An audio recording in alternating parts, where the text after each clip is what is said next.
皆さんこんにちは。アライブ2021楽しまれていますか？この時間はライブ 2D って稼げるの？にじまトップクリエイターに聞いてみたと題しまして、ライブ 2D 社が運営するイラストライブ 2D のマーケットサイトにじまで活躍されているライブ 2D クリエイターさんたちをお招きして、ライブ 2D を仕事にするということをテーマにお話をお伺いしていきます。この企画の司会を務めます株式会社ライブ 2D の原と申します。どうぞよろしくお願いいたします。画面にも出ていますが、本イベントのツイッターハッシュタグはハッシュタグライブ 2D アンダーバーアライブ2021となっております。このにじまクリエイター座談会については、スクリーンショットの撮影や企画内容についての投稿も大歓迎です。皆さんぜひツイッターでこのハッシュタグをつけて企画の内容や感想をつぶやいて、一緒にイベントを盛り上げていただければと思います。さて、この動画をご覧になっている方の中には、にじまを知っている、すでに活用しているという方もたくさんいらっしゃるかとは思いますが、一方でにじまって何？名前は聞いたことあるけど実際何ができるのという方もいらっしゃるかと思います。ここでクリエイターさん方をお呼びする前に、簡単に私からにじまのご紹介をしたいと思います。にじまとは、我々株式会社ライブ 2D が運営するイラストライブ 2D のマーケットサイトです。クリエイターさんが制作したライブ 2D 作品やイラスト作品をサイト上に出品して販売することができます。また VTuber 活動を始めたい、アニメーション作品を作りたい、モデリングを勉強したいといったライブ 2D 作品やイラスト作品が欲しいと思っているユーザーさんがにじま上で投稿された作品を購入することができます。今回はこのにじまで活動されている個人クリエイターさんの中でもかなり人気の3名をお招きしまして、にじまの活用方法ですとか、にじまに限らずライブ 2D やイラストをお仕事にするということについてお話を伺っていければと思っております。直接クリエイターさんにお話をお伺いできる機会はなかなか貴重だと思うので、私もとても楽しみにしています。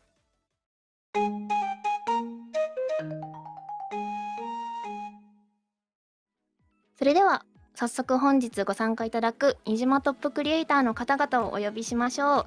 お一人目は天東子さんです。天東子さんは現在ライブ 2D モデラー、イラストレーターとしてご活躍されております。数々の VTuber さんのモデリングを担当されておりまして、またにじまで常時開催していますイラストライブ 2D のコンテストにじコンにおいては、にじコン10にて最優秀賞とユーザー投票金賞を受賞されました。にじまでは不定期でのライブ 2D モデル販売をされていて、現在は数量限定でない青鬼ゾンビ娘モデルも販売中となっております。天東子さん、本日はどうぞよろしくお願いいたします。よろしくお願いいたします。よろしくお願いいたします。続きましてグリルドしゃぶしゃぶさんです。グリルドしゃぶしゃぶさんは現在イラストレーター、ライブ 2D デザイナーとしてご活躍されております。個人企業問わずライブ 2D を含む VTuber 制作をメインに活動されています。にじまでも販売中の汎用ライブ 2D モデル、カスタムできる猫耳メイドちゃんが非常に人気となっております。グリルドしゃぶしゃぶさん、本日はどうぞよろしくお願いいたします。はじめまして、グリルドしゃぶしゃぶと申します。皆さん本日はどうぞよろしくお願いいたします。よろしくお願いいたします。続きましてのこやまさんです。のこやまさんはライブ 2D モデラー、イラストレーターとしてご活躍されております。配信用ライブ 2D モデルの制作を中心に活動されておりまして、弊社が行っておりますライブ 2D クリエイター表彰プログラムの受賞やニジコンでの複数回の受賞もされています。海外国内、また個人案件から企業案件まで幅広く担当されておりまして、にじまでは現在ハトやカラスなど動物系のモデルも販売されています。中山さん、本日はどうぞよろしくお願いいたします。よろしくお願いします。よろしくお願いいたします。それではこれからこの3名のクリエイターさんからお話を伺っていければと思います。よろしくお願いいたします。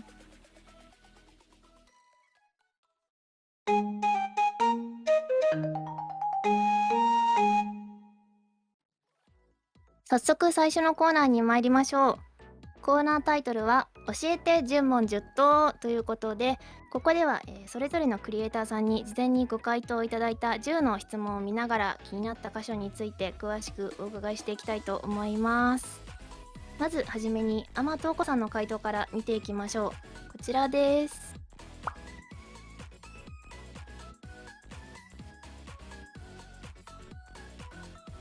はい。いきなりなんですけれども、ライブ 2D 関連の仕事で失敗してしまったことはという質問について詳しくお伺いできますでしょうか？はい、仕事の入れすぎっていうことなんですけど、はい。ありがたいことにたくさんの方からライブ 2D モデリングのお仕事の相談をいただくんですけど、はい。その私のモデリングを好きって言ってくれる方全員の体をちょっと担当したいっていう気持ちになっちゃってたら、ついうっかり自分の限界を超えて仕事を入れすぎてしまったことですね。はいはいはい。なるほど。結構その個人でお仕事する上でスケジュール管理だったり、はい、どのぐらい受け入れられるかっていうところのバランスって結構難しい問なかな題ですかよね。なかなか難しくて、その1はい。体あたりだいたい5日ぐらいで仕上げてたことがあるんですけど、はいはい。その時に月7体ぐらい依頼を入れちゃったことがあって、なかなかちょっと納期はギリギリ間に合わせられたんですけど、はいちょっとはいはい。心臓には悪かったですね。ああ、なるほど。そうですね。どうしても受けたいっていう気持ちでいっそうなんでぱいす。受けちゃうっていう感じですね。難しいところですね。そうなんですよ。はい。ライブ 2D 関連の仕事で嬉しかったことはっていうことにはい。ついては詳しくお伺いできますでしょうか？ライブ 2D モデリングもそうですし、イラストの方でもそうなんですけど、はい。制作物に対して評価される時っていうのはやっぱり嬉しいですね。はいはい。たまにいい意味で発狂コメントみたいな感じで、その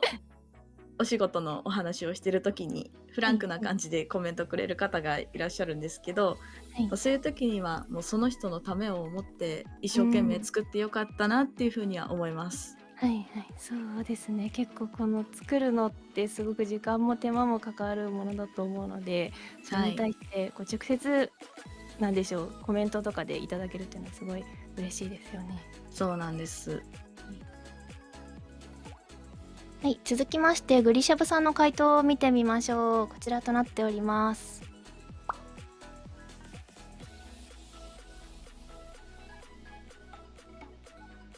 はい。虹島でだいたい何体ぐらいのモデルが売れましたかという質問について詳しくお伺いできますでしょうか？はい。新島で売れたモデルについてなんですけれども、10月現在で約230体購入していただいております。で、はい。このうちのもうほんと9割以上がこの汎用モデルとなっておりまして、ありがたいことにすごいたくさんの方に購入して使っていただけております。うん。230体って結構多い多いですね。すごいですね。そうですね。私自身もたくさんの方に買ってもらうことを意識して作ったモデルではあったんですけれども、はい。予想以上にたくさんの方に買って使っていただけて、本当にうん。ありがたい限りです。うん。なるほど。じゃあ次に、ライブ 2D 関連の仕事で失敗してしまったことはという質問については、詳しくお伺いできますでしょうか？はい。これ失敗してしまったことについてなんですけれども、私の場はい。合は、この販売してる汎用モデルのデータに不備があったことです。販売する前に一度にじまの運営さんの方でチェックはしていただいているんですけれども、はい。私の場合は、このモデルのデータを修正した時にまたミスが発生してしまったという形だったので、はい。その修正して再アップロードした際には審査とかチェックが入らないので、なので特にこの汎用モデルは不特定多数の方が購入されるので、一点も購入した一人に連絡すれば大丈夫なんですけれども、はいはい。汎用モデルだとなかなかそうはいかないので、そのはい。辺のこのデータの取り扱いといううのにはやっぱん。かなり慎重にならなければいけないなという教訓になりました。なるほど、そうですね。汎用モデルいっぱい230体売れてると230名の方に連絡しないといけなくなってしまうってところがあるので、結構そうですね、気をつける部分ではありますね。ありがとうございます。はい。続きまして、のこやまさんの回答を見てみましょう。こちらです。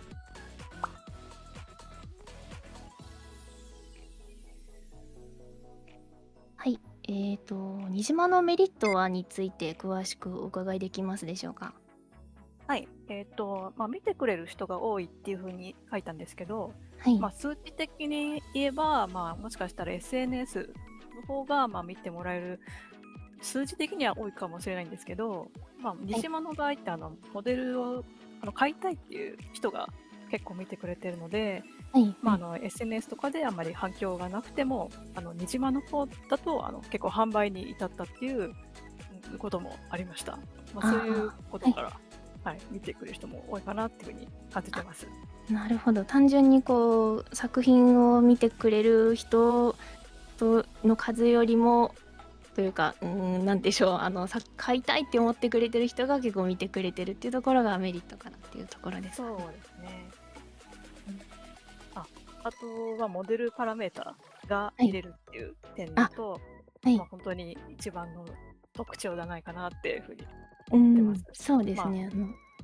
プレビュー機能ですよね、実際に。そうですね。はいはいはい。実買う際に。はい。側としても、中身を見れて安心して買うことができるし、作ってる側としても勉強させてもらったりとかそういうのを、活用できるかなって思ってます。そうですね。買う側としても実際にこうモデルがどのぐらい動くのかっていうところを見れるのは結構メリットというか、買う側的には安心なポイントかなっていうふうに思いますね。じゃあ、次にキャラクターモデル1体のモデリング時間はというところについて詳しくお伺いできますでしょうか。私も最短で5日で、それから2週間ぐらいで、モデルの仕様とか、モーションとか差分とか結構大きくなってくると、その分伸びちゃいますね。あとは、予算とかの兼ね合いでも、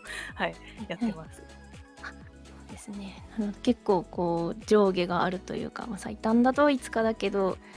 ボリュームが多くなってくると2週間かかるかなという感じなんです。そうです。ちなみにこの可動域にもよると思うんですけども、顔の XY に限定すると大体どのくらいかかるとかってありますか？顔の XY は結構1日ぐらいでやることもありますね。そうなんですね。ここにはそんなにめちゃくちゃ時間がかかるってわけじゃないんですね。でもそれ作っても後で確認して調整する時間が結構あったりするんで、大体はっていう感じですかね。なるほどです。ありがとうございます。ということで、ここまでクリエイターさん方の回答を見てきました。かなりご興味深いお話が聞けたのではないかと思います。以上、教えて10問10答のコーナーでした。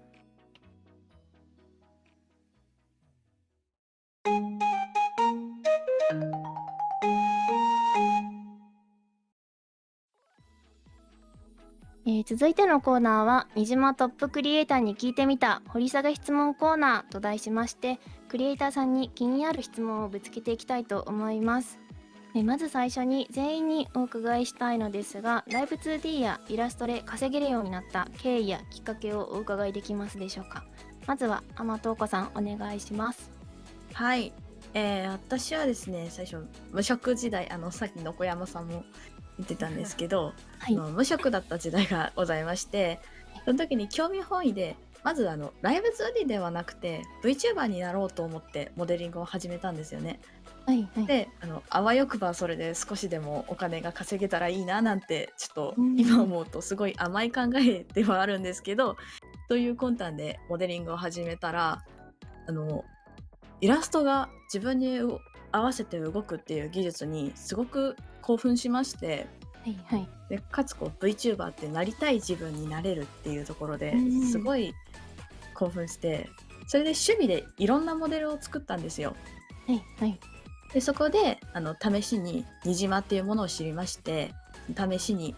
モデルの販売を始めたのがきっかけです。そこで同時にオーダーメイドの受付も開始したんですけど、出品したモデルを見た方からそのオーダーメイドの依頼が入ったりとか、さらにそのオーダーメイドの依頼で作ったものを見た方からその依頼をどんどん、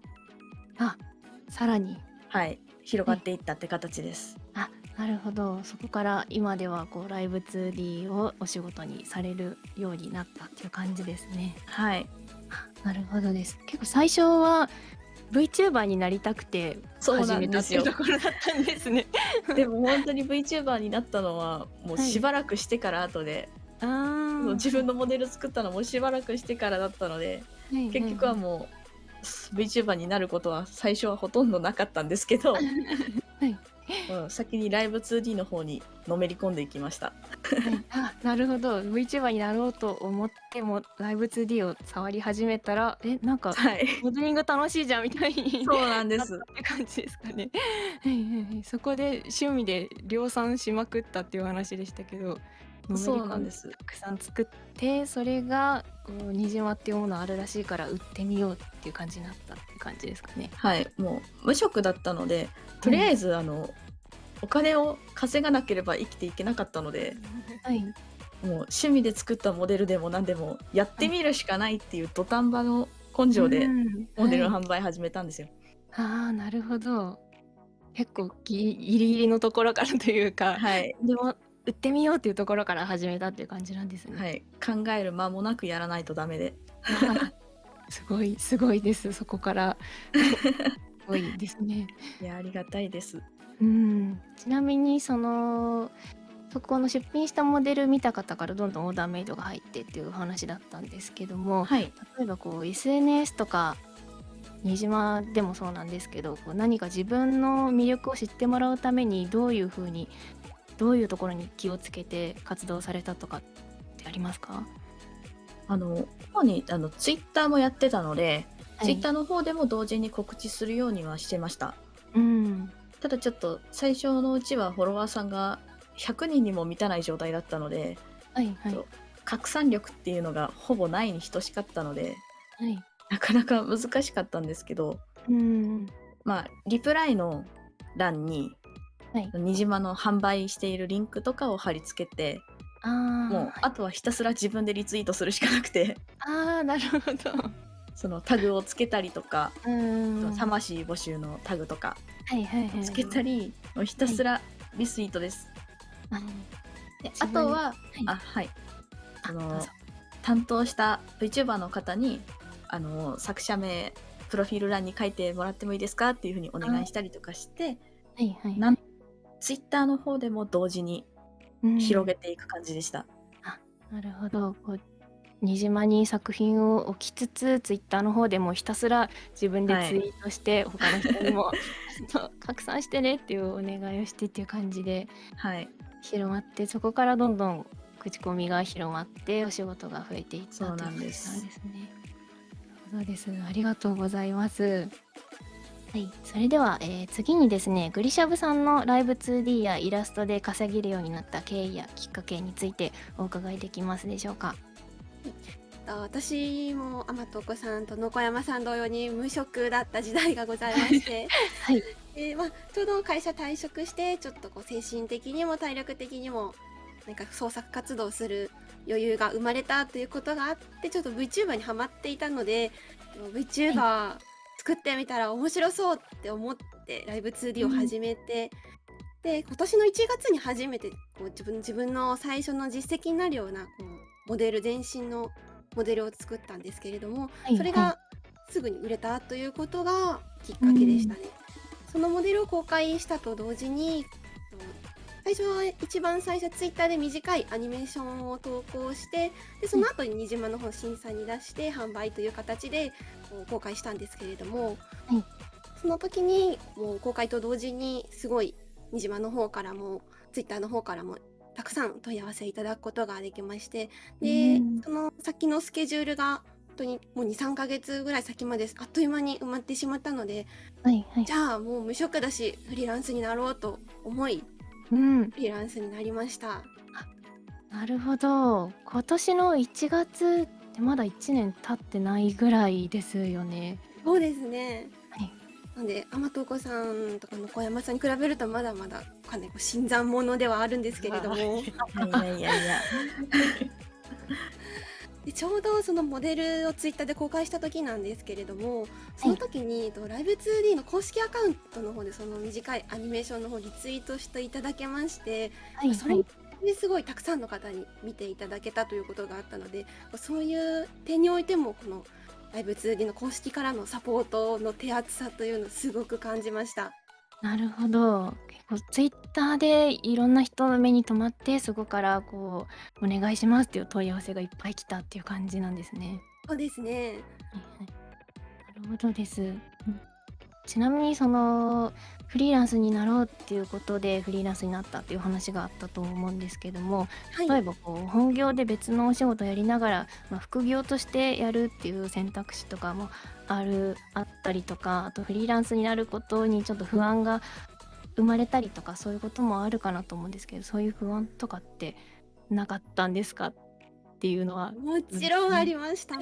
うたっぷりと。ではい無職だったので、失うものもないのうで、んはいあとは単純に前勤めていたその会社員だった頃なんですけれども、はいその頃がかなり激務で、もうこの精神的にも体力的にもやっぱずっと絵描くこと自体は好きでイラストレーターとしても活動はしてたんですけれども、社会人になってからそういう活動が全くできなくなっていたので、なので本業の方がかなりこう精神的体力的に余裕があるようなお仕事であれば、本業の方からライブ 2D を勉強して、で乗ってきてからフリーランスになるっていう選択肢もすごいありだと思います。はいそたうですまたま本当にこう退職したタイミングと重なったことで、無職からフリーランスという形にはなったんですけれども。はいはい。なるほど、そうですね。結構タイミングが良かったというか、このお仕事をお願いしますっていう風ないっぱい依頼が来たっていうタイミングがうまく重なって、今お仕事がいっぱいいただけるようになったっていう感じなんですね。そうですね、ありがたいことに、うんうんありがとうございます。なるほど、なるほどです。ありがとうございます。そうですね。結構イラストをそのまま描かれていたっていうお話があったんですけども、結構イラストのソフトを使える方にとっては、ライブ 2D って、意外とイラストソフトと似てるところがあって、学習コスト的には低いと思うので、結構絵が描ける方にとっては、高クオリティのモデルが最初から作れたりとかって意外とするんじゃないかなっていうふうに私も思っていて、例えばこうお仕事をしながらであってもこうイラスト描いてる人だったらちょっとライブ 2D ソフト変わってみて意外と副業としていけるかもとか、副業としてこうまく軌道に乗ってきたら本業にでもいいかもっていうのを考えてみるのも一つの手かなというふうに私も思いますね。ですね、本当にイラスト描いてる方はライブ 2D 始めるのおすすめです。そうですライバル増えね。ちゃうな。はい、ありがとうございます。はい。それでは次にのこやまさんいかがでしょうか。ライブ 2D やイラストで稼げるようになった経緯やきっかけについてお願いします。私も無職3人目です。そうですね。今日コロナの影響でやっぱりちょっと職を失ってた時だったので、それを本当にグリーシャミさんとあと一緒で余裕があったので、触ってみたっていうのがきっかけですね。で、去年の10月ぐらいににじまで販売していたモデルがあるんですけど、それを販売には至らなかったんですけど、それを見てくれた人が海外の人が見てくれてまして、でツイッターの方にこのモデルみたいに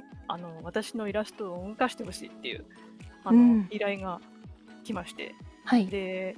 その時は全然オーダーメイドとかも設定してない状態だったんで、他の人のイラストとかもまだ動かしたことがなくて本当に不安だったんですけど、本当に、無職の力というか、せっかくのチャンスだったので受けますっつって、返事をしました。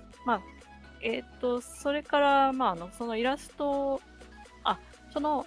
依頼をしてくれたモデルのイラストレーターさんこの人も海外の人なんですけども、はい。その人が直接ライブ 2D の別の仕事を持ってきてくれまして、はいはいはい。で、もうだんだんつながっていって、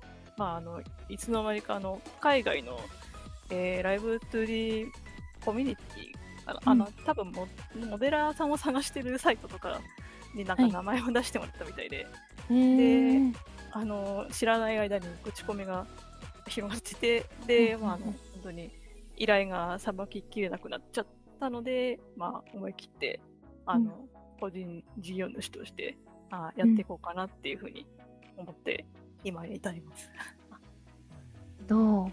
じゃあ最初にこう、新島に作品を置いておいたら、それがなんでしょう、ポートフォリオ的な役割を果たしてくれて、それはい。を見た人が依頼をしてくれて、で、そこからどんどん広まっていって、今に至るっていう感じなんですね。はい。なんか、運が良かったなっていうふううに ーん。思います。結構その、作品がみんなが見れる場所に置いておくっていうのは結構大事だったりするかなと思うので、そういうそうところでですね。こうチャンスの種をまいておいたというか、それを見そうてくれ か。はい、見てくれた人がこう依頼をしてくれたっていう感じなんです。なるほどです。ちなみにのこやまさんが個人でサイトを持たれているかと思うんですけれども、こうはい。作品今まで作られた作品をまとめていたりとか、こう依頼の窓口こちらですという風にまとめているサイトを持たれてるかと思うんですけれども、ねこのサイトにこう掲載されてる動画であったりとか、あとにじまの方でもこう作品ごとに紹介の動画が埋め込めるじゃないですか。はい。あれが結構なんていうかこだわってるなという印象を私はすごい受けてるんですけども、ああいうのってこうどういう風な意識で作られてるとかってありますか？そうですね。そん私は一応ちょっと前にデザイナーの経験もあったので、はいまあ、はい。その、あんまりうまくないですけど、うんそのうん。経験も生かして、一応、見やすい、うん。動画とか、あのはい。サイトを見た人が迷わないようにとか、はいはい。そういうのを意識して作ってますね。なるほど。こう見た人がこう分かりやすいようにっていう心がけて作られてるっていうそうですね。感じですか？どうです。結構すごい作品の魅力が伝わってきていいなっていうふうに思ってたので、なんか依頼する側としてもそういう作品の魅力がまとまってるものがまとまってる動画とか動きがこうなりますとかそういう分かりやすいサムネイルであったりとかがあるとこう依頼しやすいかなっていうもの思うので、こうにじまでもそうですけど、ライブ 2D を仕事にしたいという人は、結構その、他の人からどう見えるかっていうのを意識して、そういう資料も作るといいかなっていうのを思いますね。ありがとうございます。そうですね。最初の依頼っていうのはすでにある、ちょっと戻っちゃうんですけど、最初はい。の依頼っていうのはすでにあるイラストをモデリングしてくださいっていう依頼だったんでしょうか？あ、そうですね。うん。最初はにじまで出していたモデルはい。を、ちょっと日本語でくれたんですけど、海外のはい。方なんで、あの、はい。これが欲しいみたいな感じの うん。日本語でもらったので、はい。あれ、はい。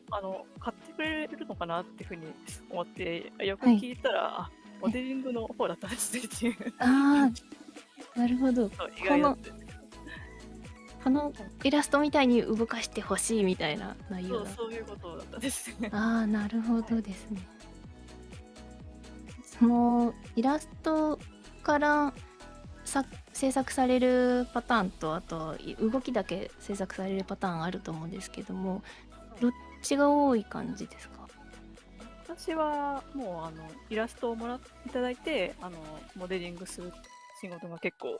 うんうん。多いですね。ああ、そうなんです。はい。なんというか、どうなんですかね。最初に動きをお願いしますって言われて、この人の動きすごいよっていう風に広まったっていうのも影響があったりとかするんでああ、すかね。そうだとありますですね。うんうん。あの、と、はいありがとうございます。そうですね、ここまで全員のこれまでの経緯についてお伺いしてきたんですけれども、ここでこの内容に限らなくても良いんですが、この機会に他のクリエイターさんに聞いてみたいことなど何かありましたら自由にお聞きしたいんですが、いかがでしょうか。すいません、グリシャブから一つ質問いいでしょうか。はい。お二方はライブ 2D でモデリングされるときはマウスとペンタブどちらを使用されていますか？じゃあ私から回答します。私は基本的にはライブ 2D はマウスで操作してますけど、アートメッシュをメッシュ割りとかするときにはその普段絵描くときから使ってる液タブを使ってます。私は、普段は板タブでやってまして、絵を描くときは液タブで、トラッキングソフトはマウスっていう感じになってます。なるほど、ありがとうございます。板タブやっぱりいいですよね。こう手で隠れちゃうのがやっぱり液タブ使ってる時に気になってたので、そうなんですよね。そうですよね。私もそういう時はマウス使うという感じで、そうメッシュ割りとかは液タブでやって、ちょっとメッシュとかデフォーマーの変形する時はマウスでやることが多かったので、板タブいいですね。ちょっと要検討ですね。私もできることなら板タブ使いたいんですけど、いかんせん液タブが大きくて置けないんですよね。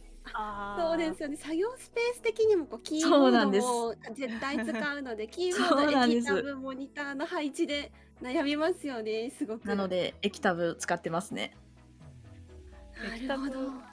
あるけども机の外に置いちゃってます使う時だけみたいな。大きいから場所がね、すごい取っちゃうんですよね。わかります、すっごく。ありがとうございます。すごい参考になりました。ありがとうございます。他に何か気になるこの際聞いておきたいこととかありますか？じゃあ私アマトッコから一つ質問いいですか？はい。お二方月にだいたい何件程度モデリングできますか？その実際にしてるではなくて何件ぐらいまでもう受け入れますか？私はだいたい5件ぐらいが限度かなっていうところを最近気づいたんですけど。それはあれですか、一から全部モデリングする作業で 5点ってことですか？絵は含めずにモデリングだけで考えてました。モデリングだけではい全身のモデリングで1個を5つ。じゃあ私から答えますね。お願いします。私はもうちょっとできないんですけど、私は2件プラス、あとアップデート対応、衣装替えとか、それなるほど。はプラス2件ぐらいが今のところ限界になってきますね。で、イラストからやると、月1体が限界になっちゃうかなっていう。いや、そうですよね。ちょっと大変ですね。いや、私もの小山さんと同じくモデリングだけであればやはり2体、多分本当に頑張れば3体ぐらいはいけるかもしれないんですけれども、納品した後とかの調整とかにもどれぐらい時間かかるかとか、やっぱかなり読みづらい部分が多いので、もうかなり余裕を持って2体というところですね。そうですね。イラスト含めるとやっぱり私も1体プラス、あとは細かいメールの対応とかその他もろもろの対応で限界ですね。天藤子さん、もう本当にすごいです。5件もできるなんて。いやでもなかなか5件も厳しいラインなんですけど改めようかなと思ってたラインで。憧れる。でもやっぱイラストからになると1ヶ月かかっちゃいますよね。そうですよね。イラストからになるとキャラクターデザインの部分も含めるのでね。2件無理でした。チャレンジはされたんですね。しました。2体は難しいな。はい。いやでもチャレンジしたのがすごい。天藤子さんならいつかやるかもしれないですね。2件ぐらい。慣れてきてある程度テンプレート化できてくればまたねちょっと変わってくるかもしれないですけれどもね。そうなんです。モデリングだけとかになるとある程度テンプレートができているので5件ぐらいいけるんですけど、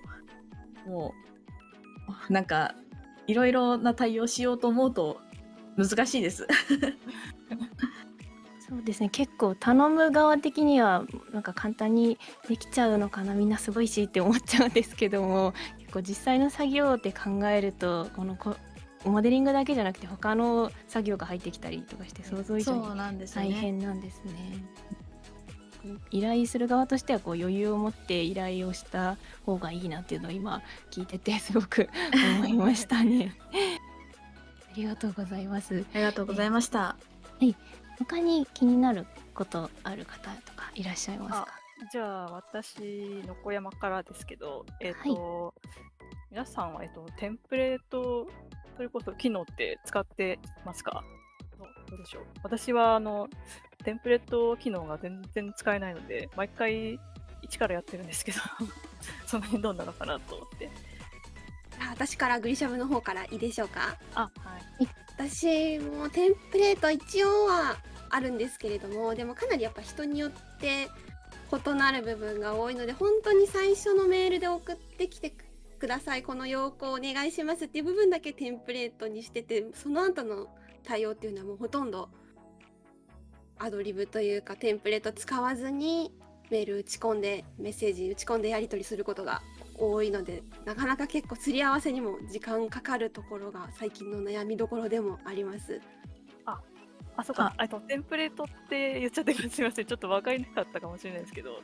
ライブ 2D のモデリングの、テンプレートの話ですいません。そっちのテンプレートは私全然使ってないです。使ってないです。使いたいと思ってるとこです。パラメーターなどは事前に作っておきたいなっていうところで最近ちょっと使おうかなと検討してるとこですね。私は基本的に使わないんですけど、パラメーターだけよっこいしょしたいので、そこでテンプレート機能を使ってます。そうですね。私もパラメータだけだったら本当に持ってきて使ってるので本当それだけです。そうですよね。なんかもっと効率的にやってる方もいるのかなと思って気になりました。なかなか髪型とか複雑だったりとかすると、やっぱ個別対応になっちゃうんですよね。そうですよね。やっぱ絵柄とかも人それぞれですからね。そうなんです。頭身だったりとか。こう複雑になっていけばなっていくほど個別対応になっちゃうみたいな感じなんですね。ありがとうございました。ここからは各クリエイターさんに個別に質問をご用意しましたので、その質問についてお伺いしていきたいと思います。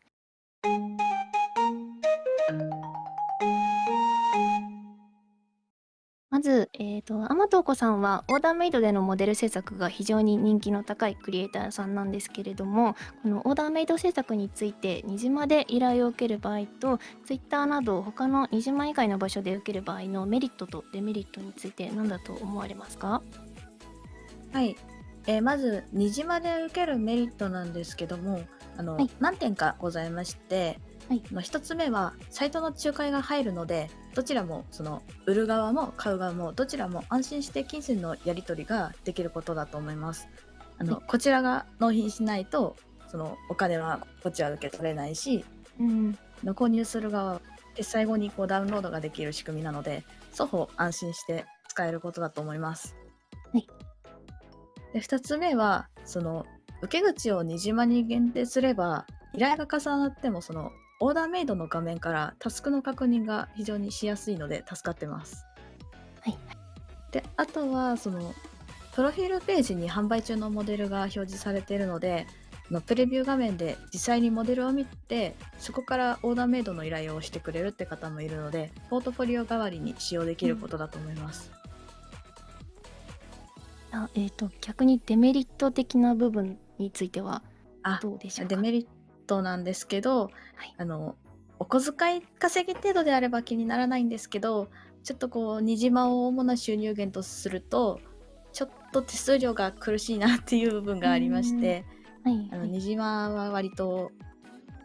他のコミッションサイトよりも手数料が安いなとは思ってるんですけど、ちょっと一つに絞ると厳しいなってところはありまうす。なるほど。あとは一時期ツイッターから DM とかで海外の方からのご相談とかがあったんですけど、はいにじまはちょっと海外の方を対応してないのでそこの部分の依頼が受けられないっていうところはありました。なるほど、ありがとうございます。メリットとデメリットについてバーッと説明をいただいたんですけども、はいそうですね、海外対応についてはたくさんご要望いただいてまして、結構そのユーザーさんの間で金銭のやり取りをするサービスなので、ちょっと法務面とか税務面の関係でハードルが高くてあーなるほどすぐには難しいんですけども、着実に対応したいなというところで対応を進めているところではありますね。あとこうメリットのところでですね、ポートフォリオ的な感じでプロフィールはいページに販売中のモデルがあるので、これを見てくれてっていう話があったんですけれども、そうですね、はい結構他の方が見やすいところにモデルの作品がまとまっているっていうのは、依頼する側からしたら結構いいポイントというかかなっていうふうな思そいますですね。うん実際私がイラストから担当した方たちとは割と今でも何気ない会話とかをしたりとかするんですけど、はいはいはいその時に聞いてみたんですよ。私をどこで知りましたかっていうふうに。はいそしたら約半数の方がにじまで販売されているモデルを見てっていうふうに言ってくださったので、かなりるほど私的にもにじまからのお客さんは多いと感じてます。あ、なるほど。にじまで元岡さんのモデルを見て、こんな感じにしてくださいみたいな感じで依頼をくださったっていう感じですかね。で実際に映像だけじゃなくてはいブラウザ上でモデルをグリグリと動かはいはいすプレビュー機能があるので、はい。そこでなんかキーホルダーの揺れがすごくうん。リアルで、それを見て依頼をしたいと思ったとか言ってくれたりとかしてて、いいですね。はいはい。この動きみたいなそう繊なんです細な動きを実装してくれみたいな感じで。はい、はいはいはい。いいですね。それは結構なんというか、にじまのポートフォリオプレビュー機能がうまく機能したはいとても感じですね。ありがたく使わせていただいております。ありがとうございます。そうですね。結構パラメータ一つ一つどういうふうに動くかっていうのを動かして実際に確認できるんで、それは強みというかメリットかなというふうに思いますね。はい、ありがとうございます。あとは、にじまでの作品販売の方法っていうのは大きく分けて2つありまして、1つ目が作品を作って投稿してそれを見ていただいた人に買ってもらう販売っていうものと、あと2つ目が依頼者さんの依頼内容をベースにして作品を制作していくオーダーメイドっていうものがあるかと思うんですけれども、この2つの販売形式って結構違うかなというふうに思うんですけども、元子さんから見たこの2つの制作方法の違いとか、それぞれのいいところとかっていうのはどういったところになるかお伺いできますか？はい、私はどちらもやってるんですけど、はいはい1点限定モデルとかの販売に関しては誰からの依頼でもないので、自分の作りたいものを自分の欲のまま作れるところがすごく良くて、はいかつそれを気に入った方に買ってもらえるっていうところがとてもいいところだと思ってて、はいはいはいやっぱり実験的な部分とかって依頼じゃできなかったりするんですよ。なるほど。はい今でこそできるんですけど、はい舌を出す動きとか、はい最初やった時はやっぱり自信なかったですし、うん炎の揺らめきとかを依頼でやろうとすると、はいお見積もりから結構大変だったりとかしてはいできなかったところをその実験的に販売モデルでできるのはいいとこだと思います。なるほど。はいもちろん依頼の方はその依頼者さんがいるので、その人のどういう風にしたいっていうところを聞きながら一緒に作り上げていくってところがやりがいあります。なるほど。収入が確実なものになるので、はいはいはい。そういうところは大きな違いかなと思います。なるほど、そうですね。結構そうですね、依頼があるかないかっていうところで、依頼者さんがいるかいないかっていうところって結構作品制作全然変わってくるポイントではありますよね。きに作ったはいいが気に入ってもらえなかったらどうしようとかっていうところもあるんで。はいはいはい。ですね。あと販売だと自分の好きなペースで納期がないっていう部分もありますよね。逆にもはい。うどんどん突き詰めて時間たくさんかかっちゃいます。あ逆に締め切りがないから。そうなんです。はいはいはい。まあでもそうですね。どちらも良し悪しあると思うんですけども、そうですね。精神的に納期がないっていうのは楽でのびのび制作できるかなっていう部分ではありますね。なのでちょっとこれからは販売にも力を入れていきたいなとは思ってます。なるほど、すごく楽しみです。はい、ありがとうございます。それではですね、続きまして、グリシャブさんに質問をしたいと思います。グリシャブさんは、にじまで出品されている個数制限のないモデル、いわゆる汎用モデルですね、が非常に人気なんですけども、汎用モデル販売のきっかけというのはどういったものだったんでしょうか。また、たくさん売るための作戦についてもお伺いできると嬉しいです。汎用モデルすごい人気、たくさん購入していただいてるんですけれども、こちらのモデルはもうたくさん買っていただいて、知名度を上げることっていうのをかなり意識して制作、販売したモデルなんですけれども、この知名度アップと、あとはそれによる継続的な仕事の獲得っていうことを最終的な目標として、そのためにニジマのランキングにやっぱ継続的に入り続けるっていうことを、目標として制作しました。で、売れるモデルを作るためにしたことなんですけれども、主に3点ありまして、まず業界のリサーチ、ニーズを組むことで、ターゲットを絞ること、あとは自分ならどんなモデルが欲しいかっていうのを考えることのこの3点ですね。で、一つ一つちょっとお話ししていくんですけれども、やっぱ業界のリサーチ、ニーズを組むっていうところでは、ニジマでその時に売れている一点物を含め、汎用モデル含め全てのモデルがどのようなモデルが売れているのかってデザイン含めモデリングも含め、人気のあるものをまずリサーチしました。あとやっぱどういうモデルとかどういう動きが人気なのかっていうのもかなり結構入念にリサーチしてその点は制作しましたね。あとはターゲットを絞るっていうことなんですけれども、今回は私このモデル販売するにあたってライト層をターゲットに絞って制作と販売をしました。なので一点物のモデル買いたいけどお金がなかったりとか、あとは一点物のモデル買えないけどでもやっぱ VTuber 始めてみたいとかだったり、そうですね、あと身内向けとかでVTuber ってほどじゃないんだけど、ちょっと配信ライブ 2D モデルとかやってみたいなっていう人とかに買ってもらえたらいいなっていうところで、そういう層に絞ってデザインと価格設定はしましたね。なるほど。はい。あとは、どんなモデルが欲しいかっていうところなんですけれども、汎用モデルの弱点っていうのがやっぱり他の人と購入した他の人と見た目が被ってしまうっていうところだったので、やっぱその点安くて可愛くてハイクオリティでかつ他人と被りづらい見た目にできるっていうようなモデル作りたいなと思って色替えができるようなモデルを作りました。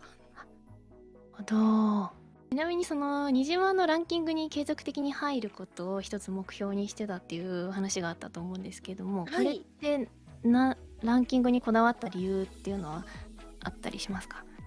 ぱりニジマのトップページにやっぱランキング載るっていうことがあって、やっぱニジマのサイトを初めて見た時に私自身もやっぱランキングのそのデイリーランキングの上位に入ってる方であったり、あとは販売数のトップ順に相当してみたりとか、あとはお気に入り順なので、いろんな相当で上位に来るものを最初に見たので、そういうところに食い込めるようなモデルを一つ作っていれば、継続的に人の目に触れるということでやっぱお仕事いただけるんじゃないかなと思って、ランキングというところにかなりこだわって作りました。なので価格帯なども過去に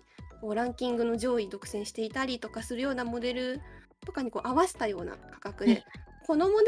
ルでのこの販売の利益っていうのは本当に考えずに、このモデルはもう宣伝用としてもある程度割り切ってはい多くの人に買ってもらって、それによって新島のランキングのトップに乗ったり、あとはこのモデルを購入した人自身がこう私の宣伝になってくれるっていうところのこの宣伝効果を本当に目的として割り切って作りました。かなり。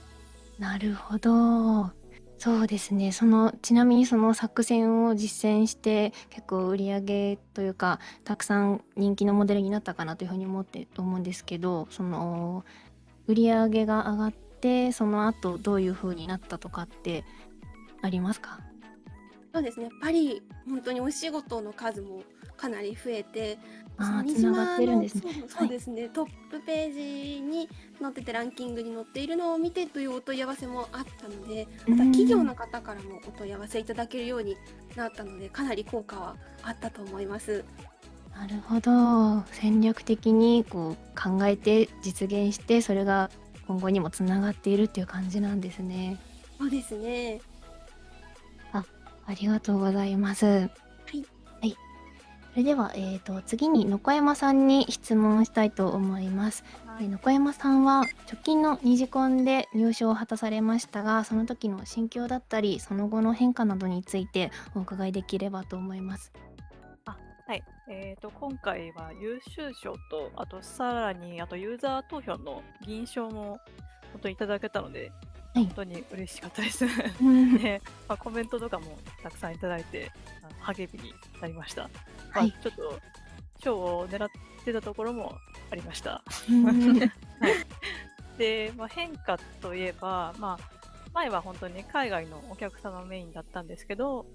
日本の方からも問い合わせが来るようになったし、それに、企業さんからも問い合わせが増えました。はいで、今回のニジコンじゃなくて、前々回の、はいニジコンの12でも、入賞っていう賞をちょっといただいたんですけど、はいはその時は本当に周りにこう相談できる人もいなくて、い完全に独学でやってて、本当にこれ大丈夫なのかなって不安な中でこう結構依頼をい。うんこなしてた時期だったので、はいライブ 2D の公式の販売サイトであるにじまさんで評価してもらったってことがはい。もうすごい嬉しくて、はこれで大丈夫なんだっていうふうに心が救われましたね。はで、今はそのライブ 2D 塾もあるのではいはい。助かってます。はい。ありがとうございます。なんかすごいこちらも嬉しい気持ちになりました。そうですね。ニジコンで受賞されたっていうのが結構自信につながったっていう感じなんですね。はい。結構ありがたいことにニジコンって開催2ヶ月ごとに開催してるんですけど、その開催するごとにこう投稿数だったり作品のレベル自体もどんどん上がっていってるんですけども、そんな中でもこう複数回受賞されてるっていうことは、その野小山さんの実力の方も一緒に上がってきているっていうことかなというふうに思うので、すごいありがとうすごいことだなっていうふうに思います。ちなみにそのニジコンで入賞されるためにどういったところを意識してモデルを制作されましたか？意識したところ、はい私VTuber 用のモデルを主に作ってるので、そはいの話になるんですけど、はいモデリングの前にまずモデルを、見てもらわなきゃなんないので、その外見のデザインが結構、重要って言いますか、はいなので、その段階でまず結構他の人気な VTuber さんとか、企業の VTuber さんとかと、イラストをもう横に並べてクオリティとかデザインとかは自分になりにどうかなっていうふうにチェックしたり比べたりしてましたね。で、次に過去の受賞作を、とにかく全部見まして、はい甘とうこさんのモデルもめちゃくちゃ見ました。ありがとうございます。で、どういうモデルがやっぱ賞をもらってるのかなっていうのを自分なりに分析してみて、はいで、受賞してるモデルはやっぱりクオリティが高いで、変形とかも綺麗だし、旗も少ないっていうところも、もちろんあるんですけど、イラストとかデザインが魅力的でやっぱり目を引くものだし、はいあとプレビューとかで動かしてみてもなんかこう気持ちのいい動きっていうか、こうずっと動かしていたくなるなっていうそういうモデルが、多かったので、その辺も意識しました。で、今回、優秀賞いただいたモデルは特に体の立体感とか、重心を意識した動きで、本当にそこに結構時間がかかりました。本当は配信用モデルだったら、顔の動きが一番重要なんですけど、そうですね。顔以外のものもしっかり立体感とか作ってやると、作品としてのクオリティ感、見栄えがすごく良くなるので、コンテストに出すんだったらやっぱりそこもこだわってるモデルがいいんじゃないかなっていうふうに思います。そうですね。コンテストってなると結構審査で何百体もいただいてみてっていう風にするので、さっきおっしゃっていた通りにファーストインプレッションというか、こう見た目、最初のまず第一印象っていうのはすごい大事だなっていうのはその通りだなっていう風に思いますね。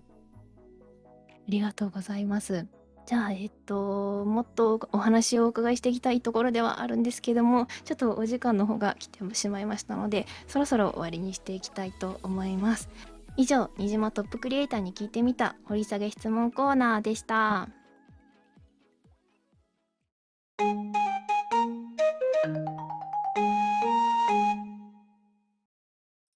はい、ここまで3名のクリエイターさんのお話をお伺いしてきましたが、最後に皆様から一言ずついただけますでしょうか。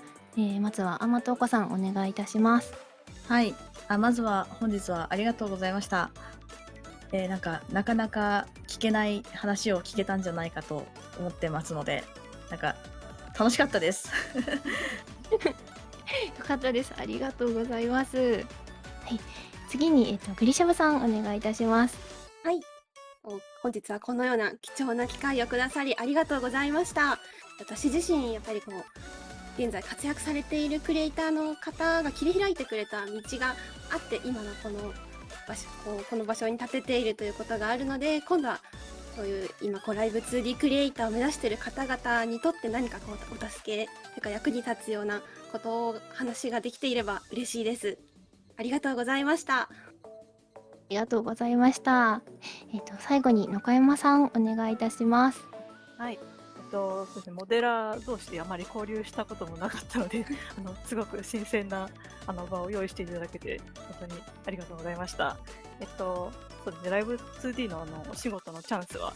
たくさんあると思うのでぜひ挑戦してみてください。ありがとうございました。はい、ありがとうございました。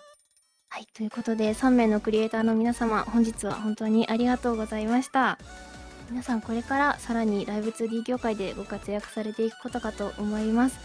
私たち20万もですね、一緒に成長していけるように頑張りたいなというふうに今日改めて思いました。またこの動画をご覧になっている皆さんにとっても本日のこの企画がさらに創作活動を楽しむきっかけやライブ 2D のお仕事を始めるきっかけになりましたらとても嬉しく思います。もしこの動画をご覧になって自分もイラストやライブ 2D 作品を販売したい、購入してみたいと思われた方はライブ 2D が運営する公式マーケットサイトにじまをぜひチェックしてみてください。また、今回は皆さんから見えています通り全員ライブ 2D モデルでの参加でお届けしました。はい、ライブ 2D モデルを動かしてコラボを行うのには弊社から今年9月末にリリースしましたフェイストラッキングアプリにじまライブを使用しています。詳細についてはこの動画の概要欄に記載しています。無料版もありまして初めての方にも使いやすいアプリになっておりますのでぜひこちらも合わせてチェックしていただければと思います。はい、それではこれにてライブ 2D って稼げるのにじまトップクリエイターに聞いてみたを終了といたします。皆様本日は本当にありがとうございました。ありがとうございました。ありがとうございました。